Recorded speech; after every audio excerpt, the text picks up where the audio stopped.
Welcome to the Firehouse Roundtable podcast, brought to you by the Ventura Fire Foundation. My name's Peter McKenzie. I'm one of the hosts. I'm a retired fire captain with the City of Ventura Fire Department. And I'm Jason Kay. I'm an active fire captain also with the Ventura Fire Department. And we are excited that you are going to spend some time with us at the kitchen table, learning about firehouse issues that we're trying to bring awareness to. Thanks for joining us as we discuss the issues of being a firefighter, both on and off duty, and how it affects us. Let's get right to it. All right, welcome to another episode. I'm here with my host, Jason, and today we have Dr. Mynda Ohs, who a lot of our listeners already know who she is because she came so graciously and did a seminar for the spouses of our department, which was exciting. So we're happy to have you here, and I don't want to butcher your bio. So welcome to the show, and why don't you take a minute or two to kind of reintroduce yourself. Obviously, not everybody knows you. Tell us a little bit about who you are and kind of what you're about. Thank you guys for having me. First of all, it's nice to do something back for California. Part of my bio is new in that my husband and I had quite a change in our life, and he retired after 34 years from Long Beach Fire Department, and we moved out to Las Vegas to retire with our kids, and hers is pension free, is tax free out here, so we're enjoying life out here. A little bit about why I got into this is one, I was a first responder for 5 years. I worked in EMS, was an EMT for an ambulance, and then worked in an ER. That's how I met my husband. He was a medic for CAL FIRE. It was CDF at the time, but now it's CAL FIRE. And we have been together 28 years, married 26. We have kids. Now our son is a firefighter, and I just saw a need and had a real passion to help the first responder community and the families. I didn't see a lot of it back then. There wasn't a lot of talk about mental health in the first responder community. And needless to say, the families were absolutely forgotten as well. So I really dove into it and started a practice, wrote a couple books, teach a lot, speak a lot about it all over the nation. And I love it a lot.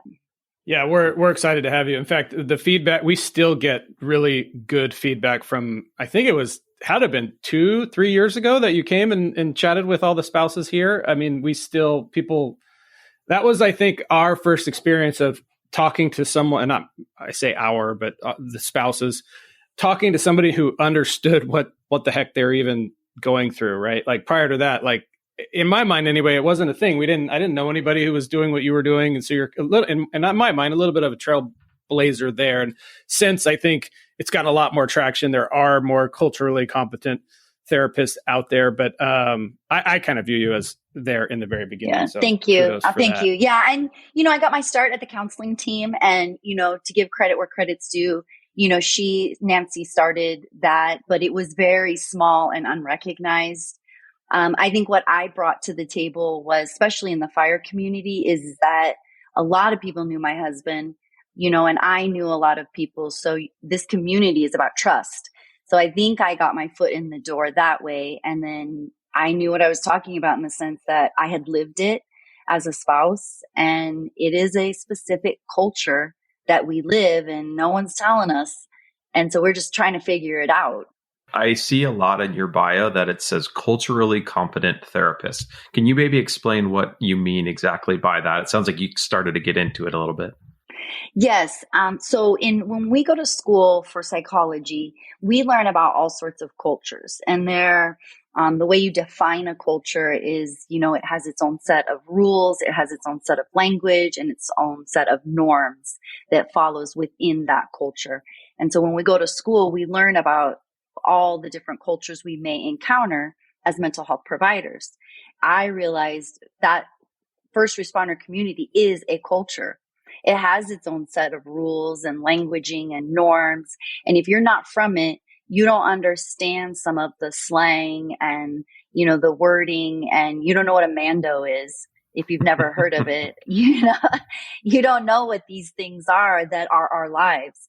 And so part of what I was hearing when I started in this industry was the biggest hurdle was the clinician, that the clinician had no idea. The clinician didn't know about scheduling and being forced and what that looked like, and just all of the things that we go through in this culture. And so it just became kind of a word we started using, was that the clinician needed to be culturally competent, because it makes going to counseling much easier when you can just start talking about what's bothering you, as opposed to what a 4896 is, difference between a truck and an engine, or, just those kind of things.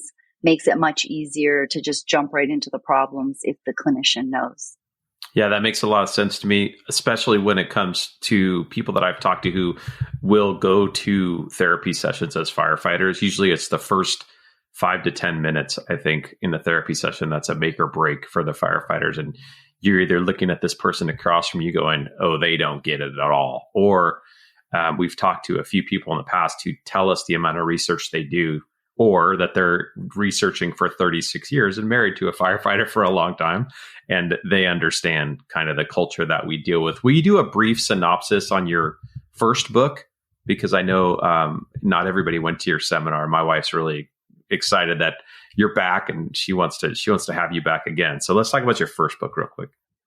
So my first book is called Fully Involved, A Guide to Being in a Relationship with a Firefighter. I wish I had made the title more broad, because it was my first book. I didn't know any better. But the book really does speak to any first responder community. I've had officers read it, military read it, EMS, and they're like, it is spot on the same. So I wrote this book out of my own desperation and need of figuring out that this culture and this lifestyle affected my marriage, my relationship, my whole house. But again, we weren't talking about it. There wasn't anything really out there that was describing it to the level that I was experiencing it. And so I decided I needed to write a book, and talk about it and share our stories. So I wrote it from a very personal perspective. So I give you my clinical viewpoints, but I also give you my own wife stories about things that my husband and I struggled with, or had issues with, that we didn't realize were job related. And then my husband, whatever I talk about, my husband gives the first responder perspective, which I think helps the spouses hear it from somebody besides their first responder, right? Because a lot of times we're like, oh, it's excuses. But then when you hear it from somebody you don't even know, you're like, oh my gosh, that's really weird that they're saying the exact same thing. And then I had my kids write a chapter in it talking about growing up in this lifestyle, because I had a lot of first responders that were concerned that they were damaging their children growing up in this lifestyle. So I thought, hey, you might as well have a perspective. And my kids are 7 years apart. So you got very different viewpoints for where they were in my husband's career.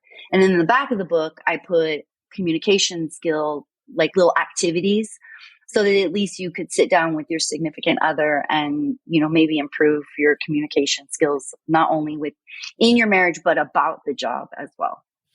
Awesome. I want to chime in on something you said about the kids. So we just this week, I think our latest podcast is coming out, which obviously when this one comes out, it'll be a few months before, but is 2 daughters of a fire captain with us. And it was the first time we had kids on the podcast. And it was like extremely insightful. Like I could have been easily talking to my own kids, and I didn't realize like how much of an impact it had on the kids. I think we give not a lot, but we give attention to the spouse, but I don't see a ton of attention being given to the kids. It was interesting. Like, what's your take on that? I mean, obviously the kids are affected, like clearly, but speak to that a little if you can. Well, they're affected in a way that you don't expect. It's not like they're broken or damaged, right? But they are affected in the sense you have a parent that's not there all the time or misses out on important milestones. But there's also an understanding, I think, that they know it's not because they don't matter. They know that first responder parent is out doing something more important. And my son talked about that. Like, yes, he missed him and he wished he could be there, but he also knew that he was out there doing something that was important for the community. And so it didn't affect him as in the negative way that I thought, or my husband thought, and that he was damaged and felt left out. Whereas my daughter, I really loved her perspective. I wasn't expecting it when I read her chapter. Was she felt that this lifestyle made her more flexible and adaptable because she had to learn to adapt to 3 different environments, just mom, just dad, and mom and dad together. And so she felt like she could adapt to change. It wasn't that difficult for her. It didn't cause her a lot of anxiety because our lives are ever changing depending on who's at home running things, right? Also, I think our kids, the one thing our kids in this community get is a sense of work ethic and pride in working hard and, committing to something completely. Yeah, I have a little bit of a bone to pick with you in full humor, Okay. right? Nothing malicious at all. But I think Jason has the same bone to pick with you. You got us labeled as the fun killer dads, so I don't know that I can forgive you for that one. Fun sucker. It's fun the sucker. fun sucker. Fun sucker. Yeah. When you said Yes. your daughter had to figure out how to live with mom, how to live with dad, and how to live with both of them, immediately that fun sucker thing came into my head. But Yes. it's 100% true. But from my perspective, I wish that I wasn't like that. Like maybe if I had heard your explanation of it way before, maybe I could have been a better person, or not necessarily a better person. But anyway, we're going off track. That's the goal, right? Yeah. To make it better in the future. And some of the stuff you're talking about, what ages were your kids when you did their chapters, or how long ago did the book come out? The book came out in 2019. So I think my daughter was in her late 20s and my son was like 19 or 20 and just started in fire, just was a hot shot for the Forest Service. So they weren't little, but I think they could reflect better, back on things. But that's the goal, though, of the book. What you guys are doing, the podcast, is because the difference between our generation and the newer generation is that we're talking about it now. Mm-hmm. So before, we weren't explaining stuff to our kids. Now we can sit down and explain to our kids about the career, the job, why mom or dad that's the first responder is grumpy or disengaged or the fun sucker. They can understand what that concept is, that it's not just you not wanting to have fun, but what's going on in your head and your fears. Whereas in my generation with my kids, we didn't know any better. So we just thought dad was a fun sucker.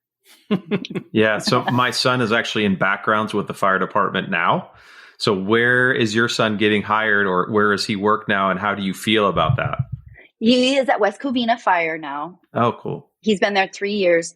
And it is probably the hardest thing I have to do is be a parent of a firefighter. It was much easier to be a wife. When he was a hot shot out, doing wildland, I think I cried every night. That's scary. Yep. I was terrified. My husband had this very bizarre thing happen. He was out on a fire. I can't remember which fire it was, but he's was an ops section chief, and a water tender rolled over, and he had to go out there because the driver was deceased and was under the water tender. And when my husband got out there, all he could see was the firefighter's legs, and he had greens on. And my husband had this very weird flash of really believing it was our kid under there. And he said he got like sick to his stomach instantly and had to tell himself, it's not Kyle, it's not Kyle. And it's just a different feeling when it's your kid doing it. But I will tell you, I hide those tears because I want him to love the job and I don't want him to worry about me worrying about him. So I cry to my husband, or I worry about tell my husband my worries, and I don't burden my son with them. Fair enough. That brings up a good point. So you said you want him to love the job, and I think is there a risk to bringing awareness to all these issues? Because, like you said, our generation, we were not talking about this stuff. We just weren't. But now we are. And do you think that? I don't know really where I'm going with this, but like if we bring to light all these negative things, because honestly, most of them are negative, very few of the issues are positive. How do you think that affects the current firefighters or the people that want to thinking about becoming firefighters, or is there a connection there? It absolutely can. I think it absolutely can weed out the people that don't really have the true desire in their soul to do this job. But I also know that when I speak or when I talk to anybody, I always try to point the positive out to them, because I truly believe there are a lot of positives to being part of this fire family. I think it's unique. I think that it is truly a second family, love it or hate it, right? It's like a dysfunctional family, but there are things about that family that you can't find anywhere else. I broke down one time on the side of the road. My husband didn't even work for the department, called them, had them come pick me and the kids up till the tow truck got there. You don't find that just anywhere, and the way that the fire family shows up is unlike anything you will find. And that's truly how I feel blessed to have been part of that. The other thing is you guys are home more than an average parent that works 9 to 5, Monday through Friday. So you actually do engage more. You actually are more involved in their activities and their sports. And I think that there are some really great things. And when I talk about it, I don't just talk about the negative. Yeah, I feel like just because our whole mission is to bring awareness to these issues, I feel like we talk a lot about negative stuff. And I don't think, and that's probably something we could improve on, is we're not highlighting the positive stuff because I don't know, we're just not. We're trying to bring awareness to the issues. So sometimes it feels like it's like a little bit of a negative train, which is not the impression that I want people to have by any means. And I think that's why you insert the positives in there somewhere. So you walk away with a good balance. Because if you think about it, this career is not the worst thing ever, right? I mean, most of you wouldn't do anything else. Right. That's true. Yeah, that's very true. I will also say that when you talked about the chapter that your kids wrote in your book, they had very positive things to say about what their dad did and how he was able to be around and the ability to go with change and for it not to be seen as a negative. All those things are a good thing moving forward. So I have some ulterior motives here because I left the fire department almost 2 years ago. August will be 2 years.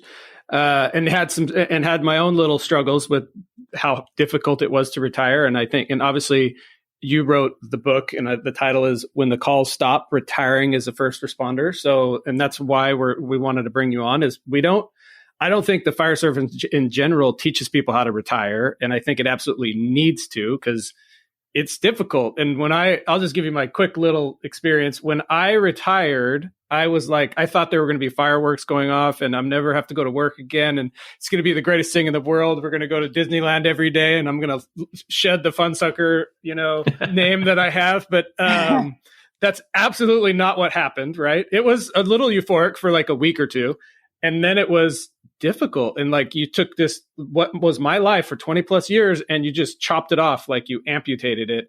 And I kind of struggled. And when I ran into other retired guys, I go, hey, did you struggle with this? Was this hard? And every single one of them was like, oh man, it was so hard. I couldn't believe it. And I go, why did you not say something? Or like, we need to do a better job with this. Anyway, hence that's my story. And let's hear your story, because I know there's a story behind how the book came around, but why don't you take it from there?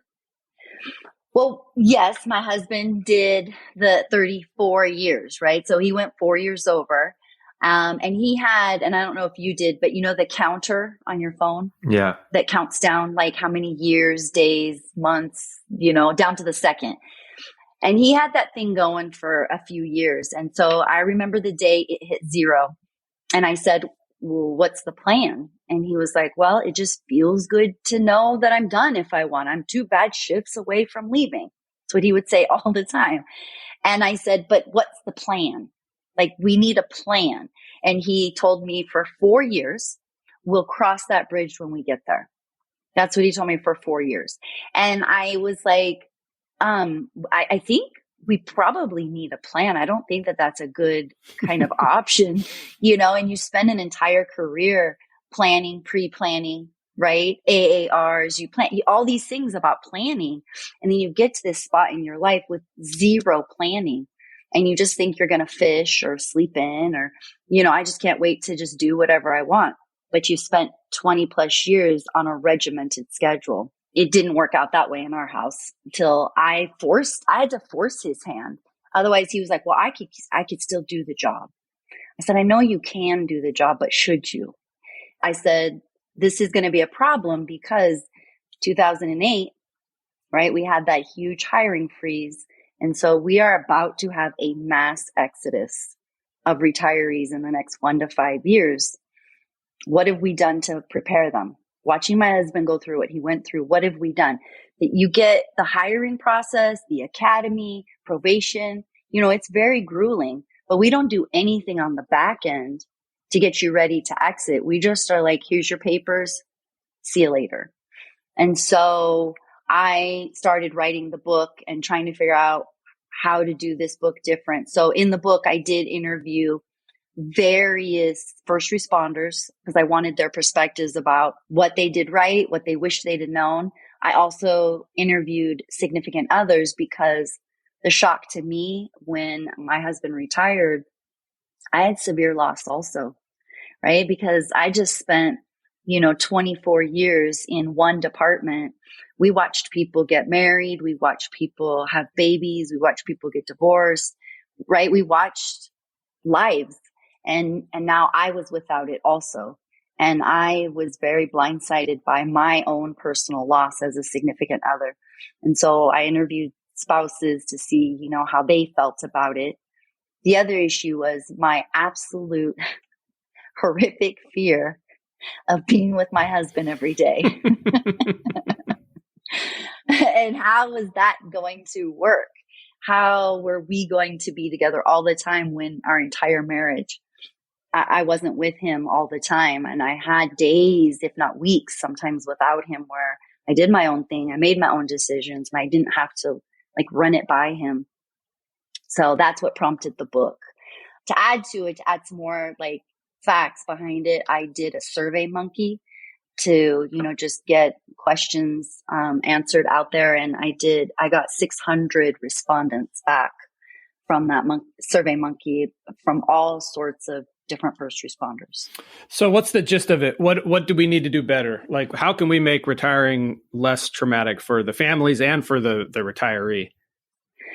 I just actually left the group, but I've been part of FireScope for 5 years.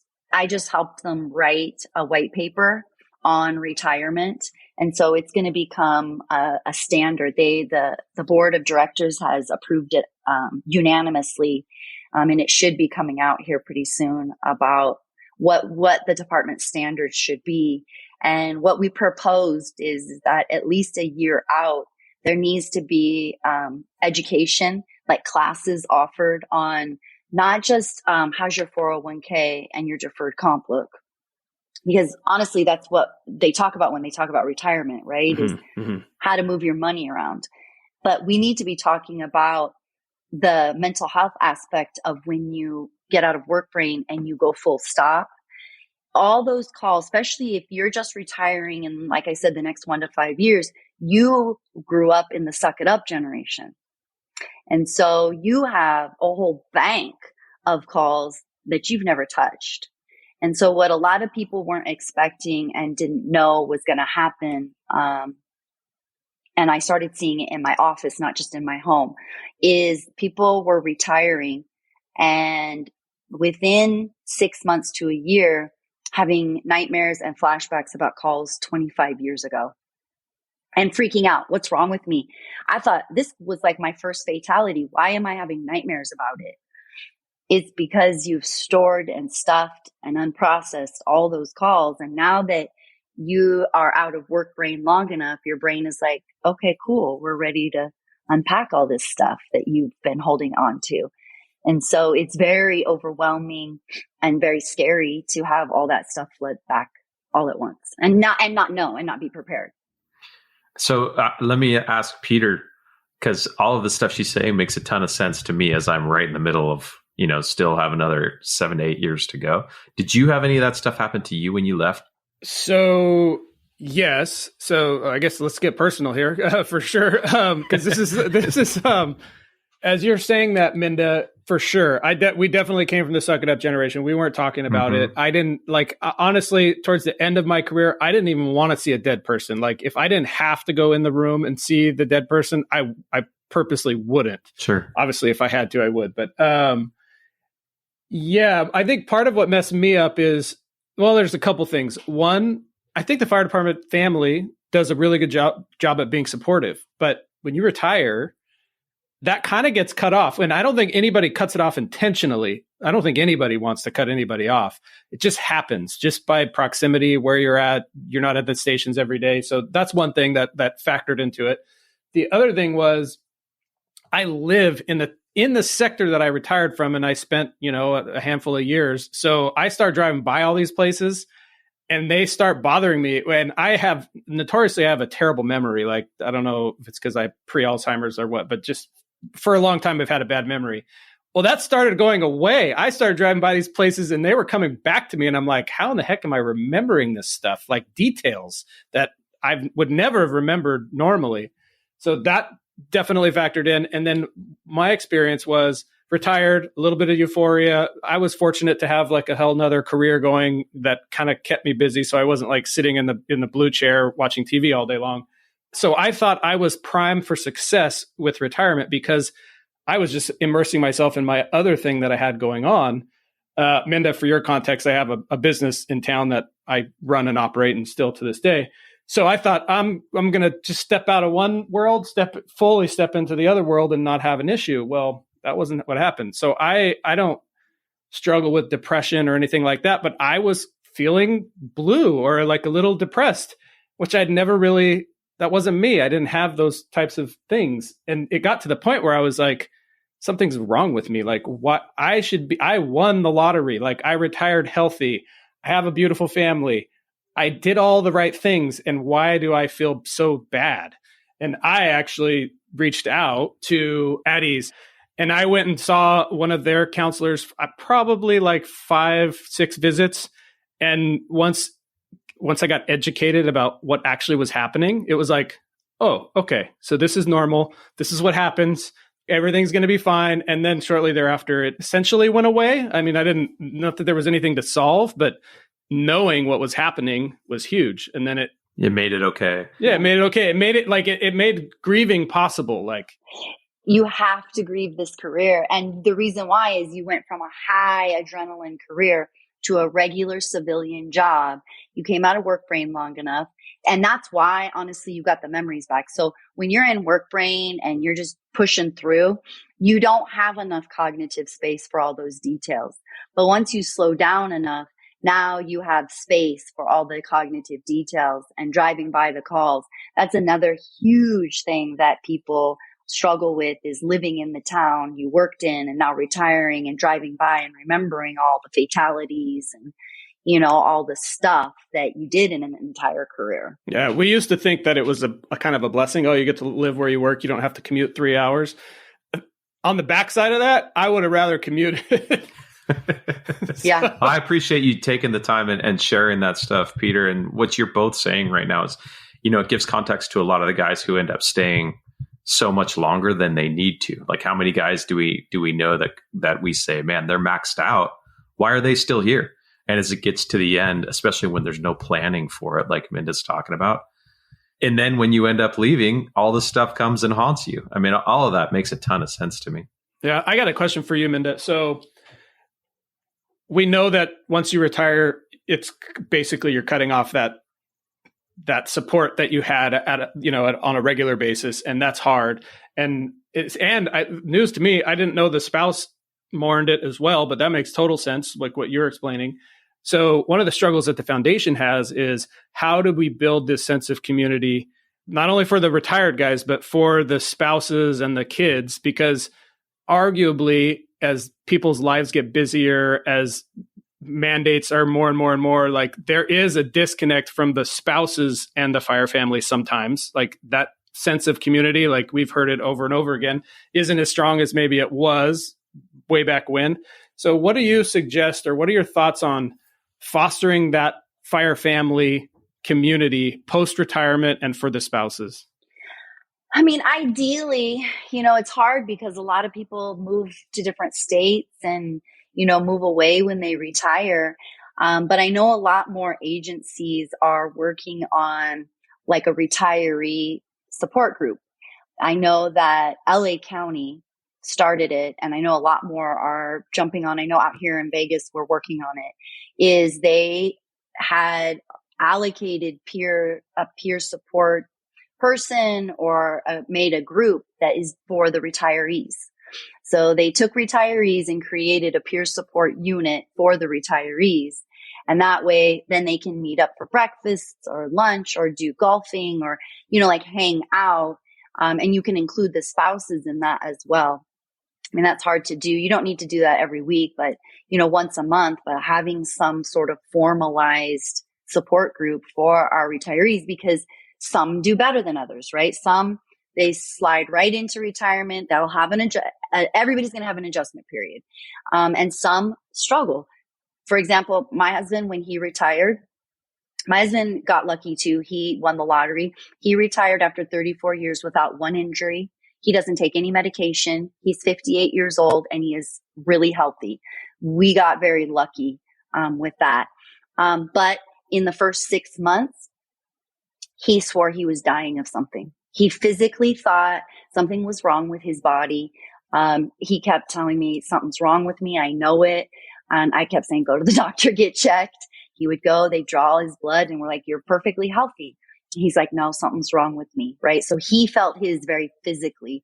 And so having that support group that would have told him that's normal. Some people have that. Some people have nightmares. Some people get a little depressed or the blues.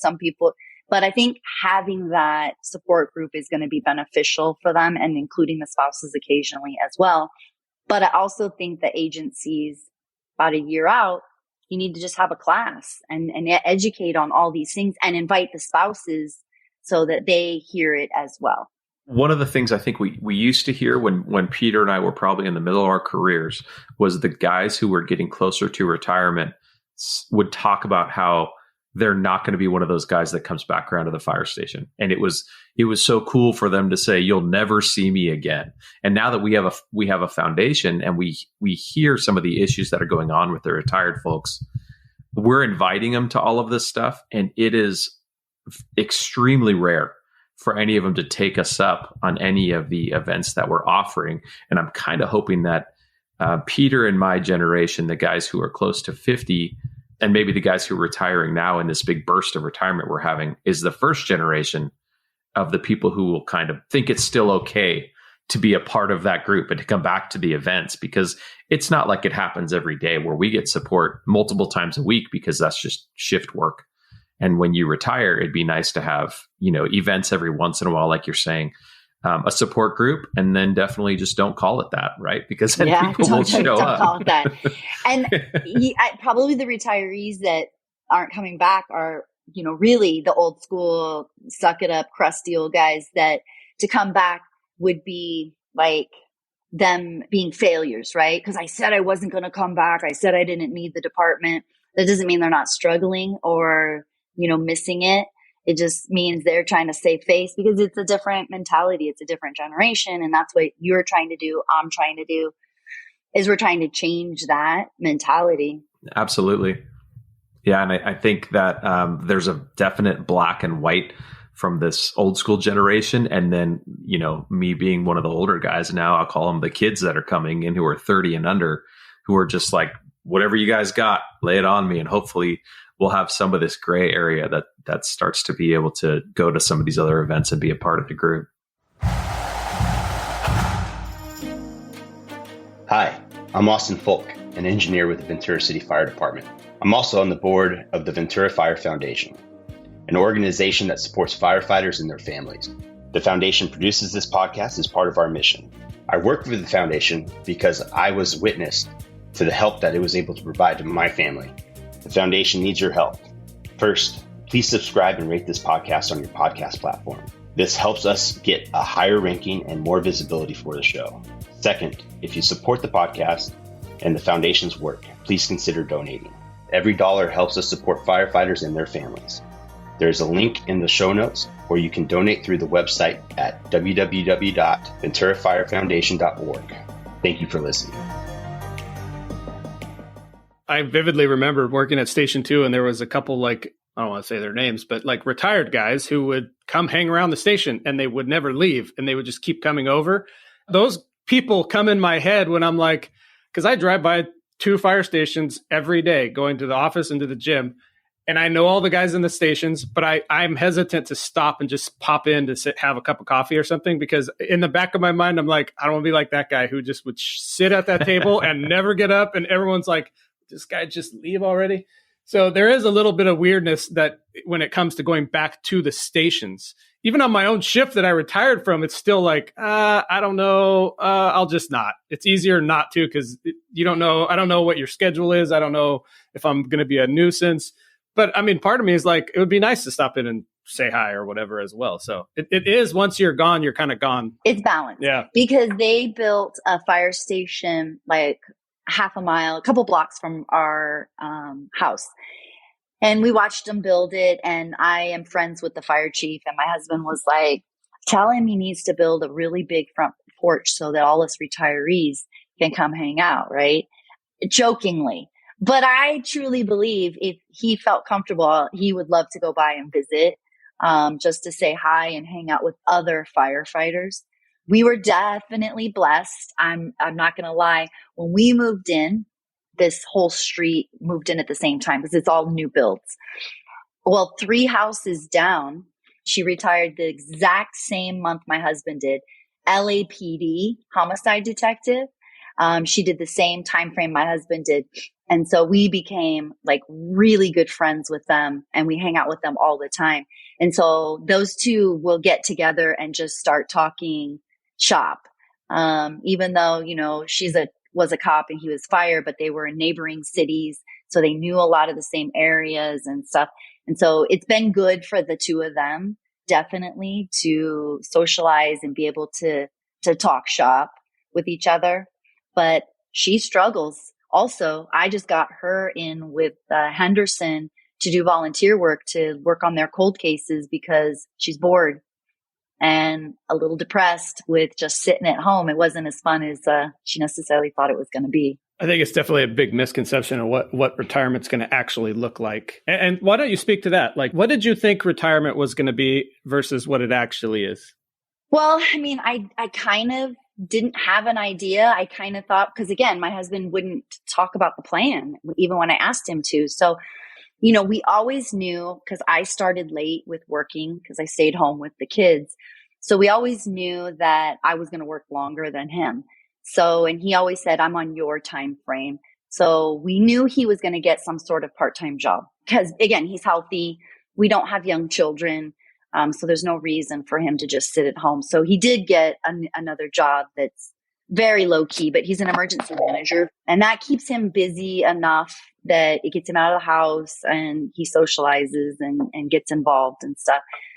But I guess I thought, you know, that we would have more free time. We would travel, you know, we would have more date nights, things like that.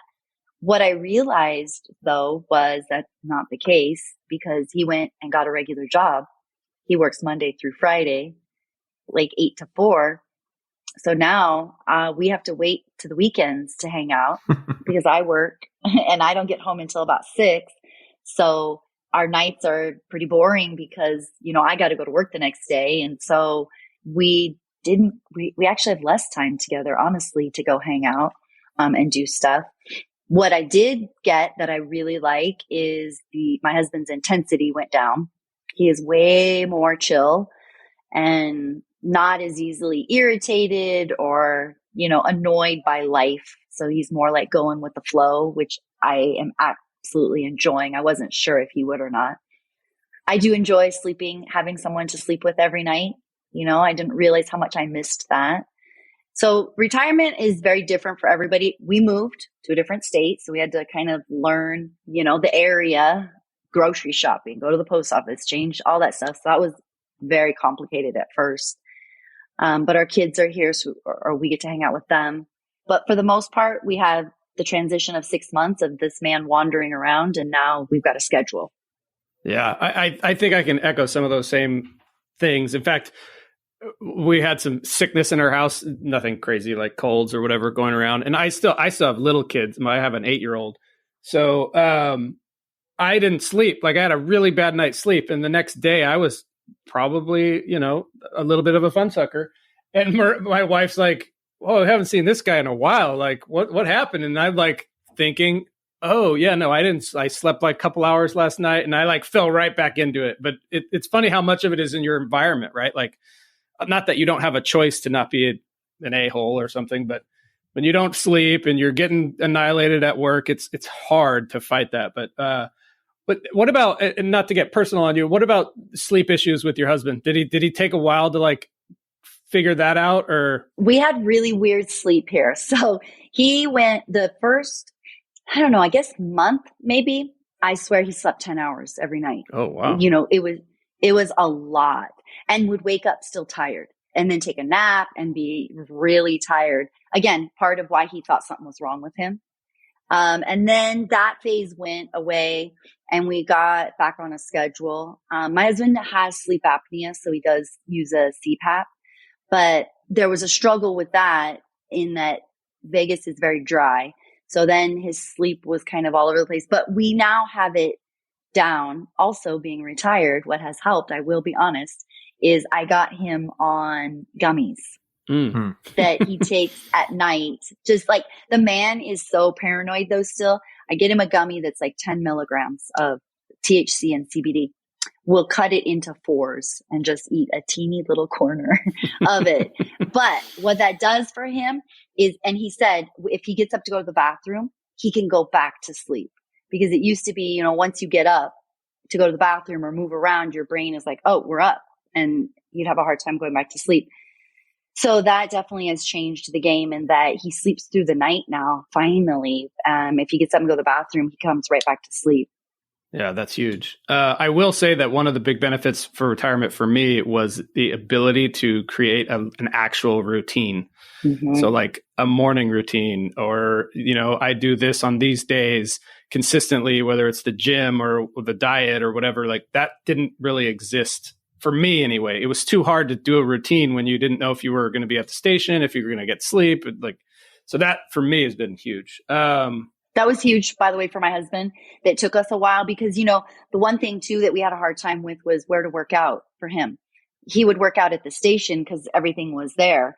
And so he's not like a gym guy. So him signing up for the gym wasn't going to work. So he wasn't doing anything for like 3 or 4 months, not working out, nothing. So we made him a whole gym in the garage that looks just like it looked at the station. And so it looks exactly like the station. He's got his own little area. And so he created a routine finally where he got up before. And then in Vegas, you have to change it around based on the temperature. So, in the summer, you get up early and work out. And so he will go, and he'll even take the dogs out in the garage with him, and he can watch the news. He's got a TV out there and a rower. And now he has a system that looks almost like the station, but not completely. Okay, so it's a little embarrassing saying this, but so what you just said resonated with me, because when I first came home from the fire department, came home and had to figure out how to re-enter myself into my own house and family. I don't want to say it was stressful. Also, it was stressful. And there was times it never ended, right? Like I have 3 daughters and 3 dogs, and there's people going every which direction, and it's chaotic, right? Which is normal. When I would go to the fire station, it'd be like, okay, I'm tapping out of this household chaos, and I'm going to go to the fire station, which is a little more controlled. Obviously, there's some things that aren't, but I would get away from it. Not that I wanted to get away from it, but I just had a break from it. And that's where at the fire station, I would get some alone me time, right? If we weren't running calls or whatever. Well, that me time pretty much disappeared when I came home full time. I didn't have any me time, and I didn't think it was important to me. Like, if you asked me, I would have been like, yeah, I don't need that. Like, whatever. It was because I found myself getting overloaded with just activities and input and kids going every which way that I never got a break from it. So my wife, bless her, she's awesome. We basically took one of our extra rooms and turned it into a man cave. She literally bought the recliners that they have at the station. We put a TV up on the wall, and that was where I'd go watch, because I like to watch the nightly news every night. I would go in there, watch the news, shut the door, decompress for a bit, and come back out. Very similar to you recreating the gym at the station for your husband. So funny how that works. And respect your wife for being home all the time, right? I was literally going to say that. Listen, that's what, for us being the stay-home wives and stuff, was that we never got a break from those kids and the activities. Right. And so that was my fear too, is I enjoyed when my kids were at school and my husband was at work. I had me time. I could do my day the way I wanted to do my day. And then when he was home, my fear was I was going to become his new hobby. And, and I was going to, and I feel sometimes I feel ungrateful because it was like he worked all the time. I complained that he was gone all the time. Now he's home all the time. And now I kind of complain that he's home all the time. But we have found a balance. It's been over a year now. We just were talking about it the other day, where we have finally found a balance of he gets his time because he gets home at 4. I don't get home till 6:30. So he gets his time to go on a walk or work out or do whatever he wants to do. And then I don't go in till noon.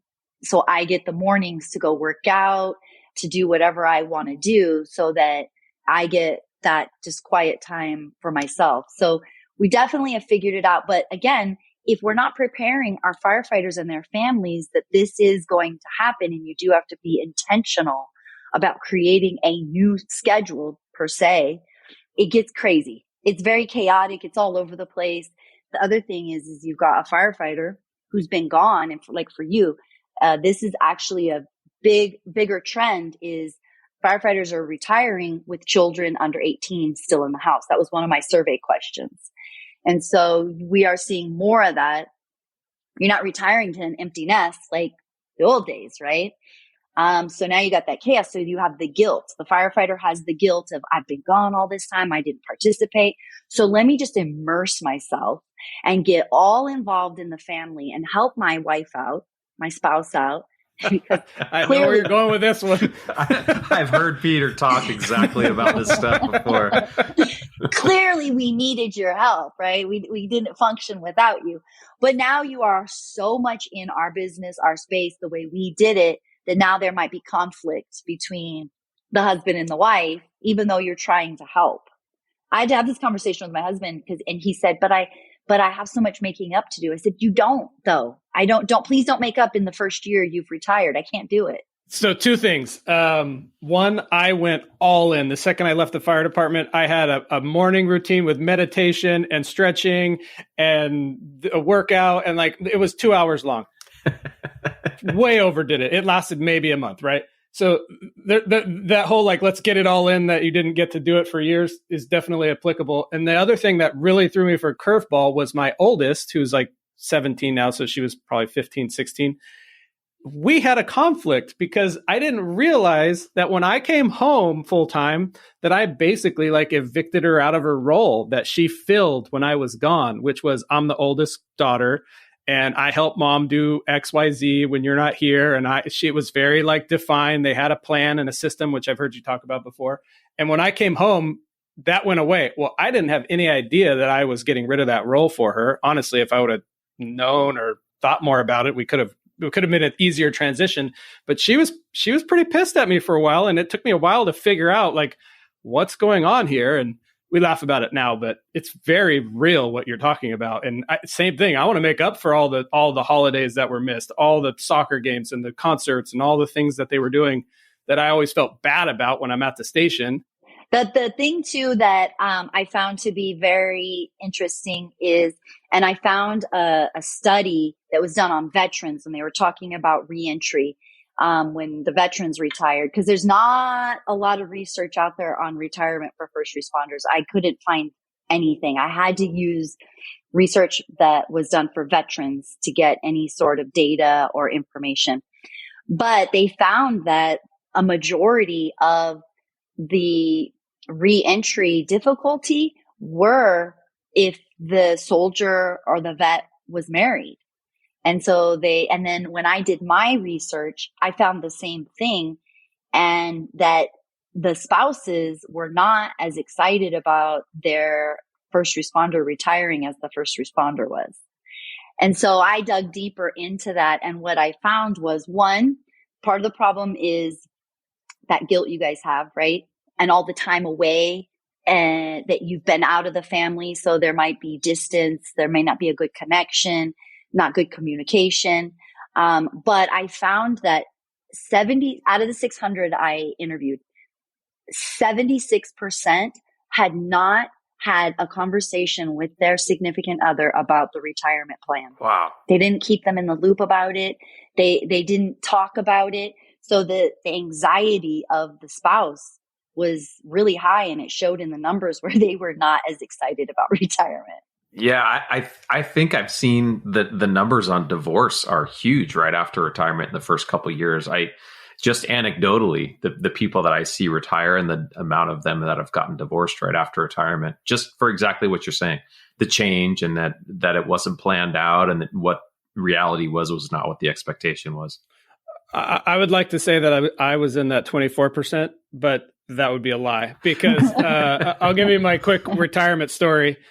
I had been thinking about leaving the fire department. And in all honesty, I don't even draw a pension because I'm not of retirement age. So I essentially quit or left early, right? So I haven't reached the age to draw a pension. But I had another business, which I was fortunate enough to have that to fall back on.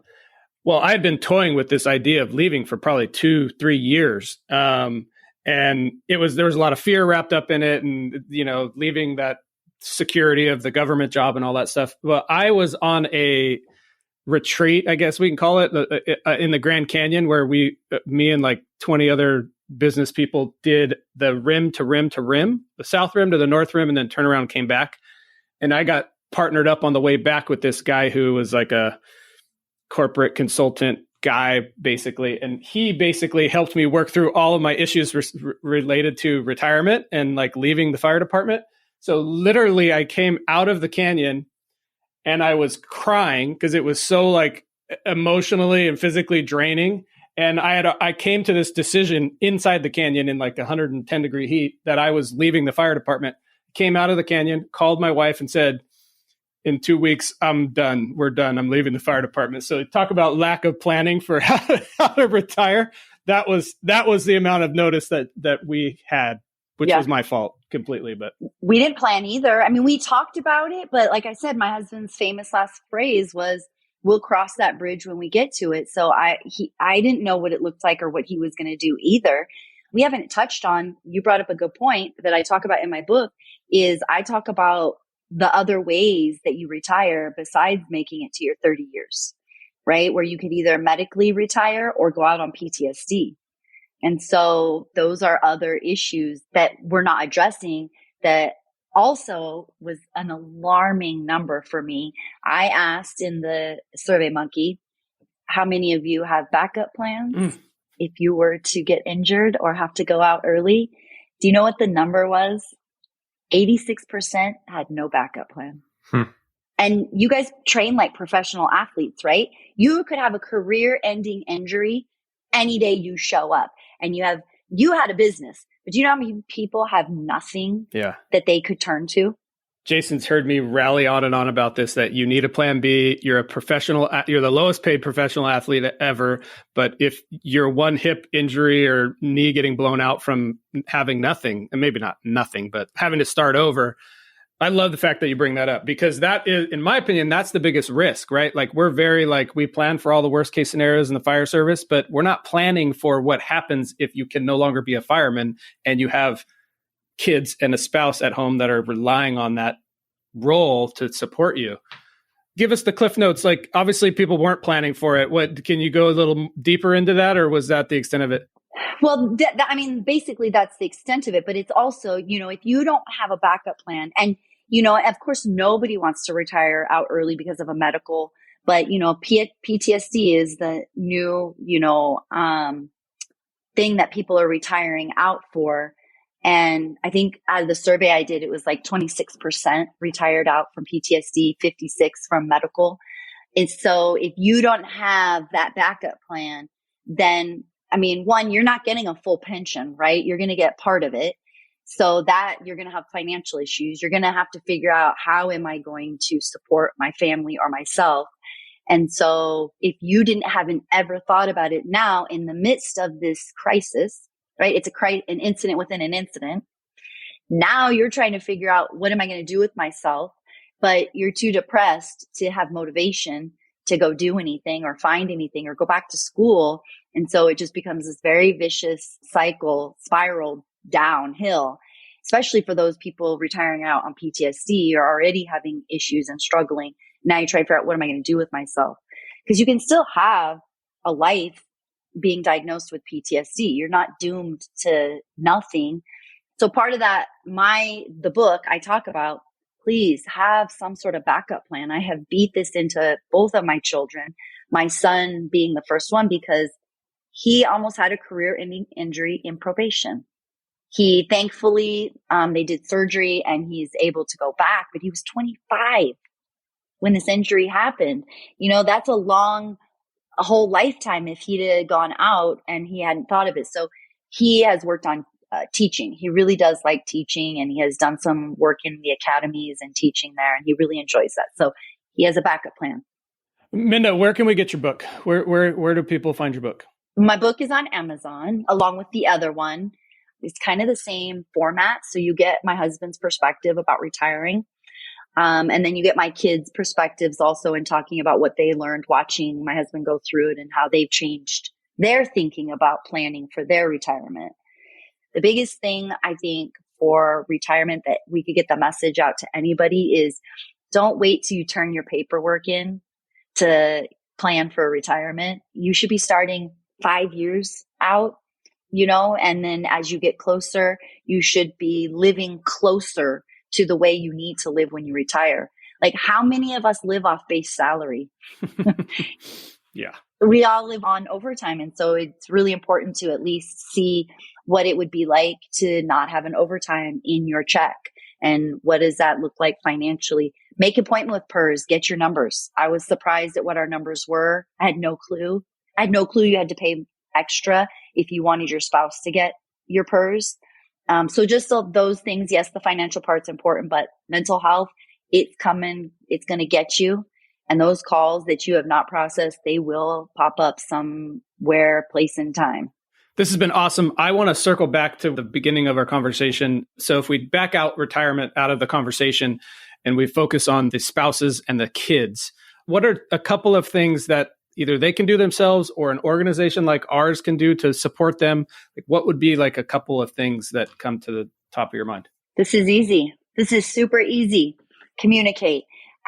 Conversate with your kids and your spouse about what this career does, the effects that it has, and reassuring them always that it isn't their fault, that it's not because of who they are is why you're grumpy or you're irritable or you're tired, that it has zero to do with them, their worth, their value, that it has to do solely from the wear and tear of this job. And I think if you're honest with them and you tell them, like, I'm sorry that I'm being a fun sucker. I just am scared. I've seen a lot of bad things, and my biggest fear is something happening to you. And so I'm sorry if I'm being overprotective and it seems like I'm taking the fun out of it. I really am having fun. I just get scared sometimes that something awful will happen to you. And that would be the worst thing that could ever happen to me. And I think that changes the way that looks for your kids and your spouses, knowing that it's not them and that you're acknowledging where it comes from. Well said. Jason, any parting words? No, I think that's a good place to end it on what Mynda just said. So I'll just leave it with her words. Yeah, Mynda, this was awesome. Much appreciated. If you're open to it, we'd love to bring you back on. There's so many little nuances that we could go deeper on any of these topics, which I would love to in the future. So thank you so much for coming. Absolutely. I would love to. I think you're right. A big topic is parenting and how to do that, especially when you have little kids and you have parents in and out of the house. I would love to help you with any of that stuff. Thank you for having me. I appreciate it. Yeah, our pleasure. I think that's our next episode then. We'll do one on parenting. We'll have Joe set it up. Thanks, Mynda.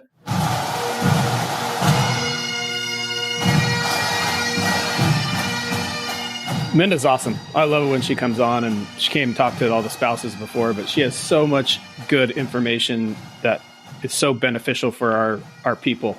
What do you think? I think she did our very first seminar for the spouses way back when we first kind of got a direction in our head. And every time we talk to her, she has such great insight. Her new book, I'm definitely buying that. I'm interested in all the different things she said. My takeaways from her were you don't have enough cognitive space for those details until you retire. That kind of made me take pause and go, oh yeah, my head is always super full. When you retire and your brain, whether you want to or not, has time to process that stuff, it's going to come out one way or another. And then the other part that was crazy to me is that 26% of the retirees that she surveyed retired from PTSD. And that number is definitely on the rise. Yeah, that's a staggering statistic. That's a lot of people. The thing that resonated with me is how she wants people to have a plan B, which is like my own personal thing that I think we need to do better at. Is you need a plan B, and you need to figure it out while you're healthy and not facing a medical retirement. So that was huge. Well, we got some exciting things coming up for the foundation. August 7th, we have an estate planning seminar, and they're hosting that specifically for firefighters. I'm excited about that. That's going to be in like a webinar format. And I'm sure they're going to have some really good discussion or talk about what to do and what to plan for, kind of like Mynda was saying today. So I'm looking forward to that one too. Yeah, that'll be good. And this kind of goes along with your plan B, although your estate plan is more what happens after you pass on. But it's the same thing, planning. Like we need to plan for the future because a lot of people don't, and they leave a lot of headaches behind for their families. So that's going to be a good one as well. Yeah, I should be asking for this for the last few months. I think this is, we're about 6-8 months into doing podcasts, but leave us a 5-star rating and leave a review for the podcast. It really helps get us some recognition and some more viewers, and just kind of promotes what we're all about and helping firefighters. Yeah, and share the episodes. Pass it around to your family and friends and have them leave reviews as well. It would be a huge help to us. But as always, thank you, Jason. This was a good episode. Looking forward to our next one. Yeah, we'll talk soon.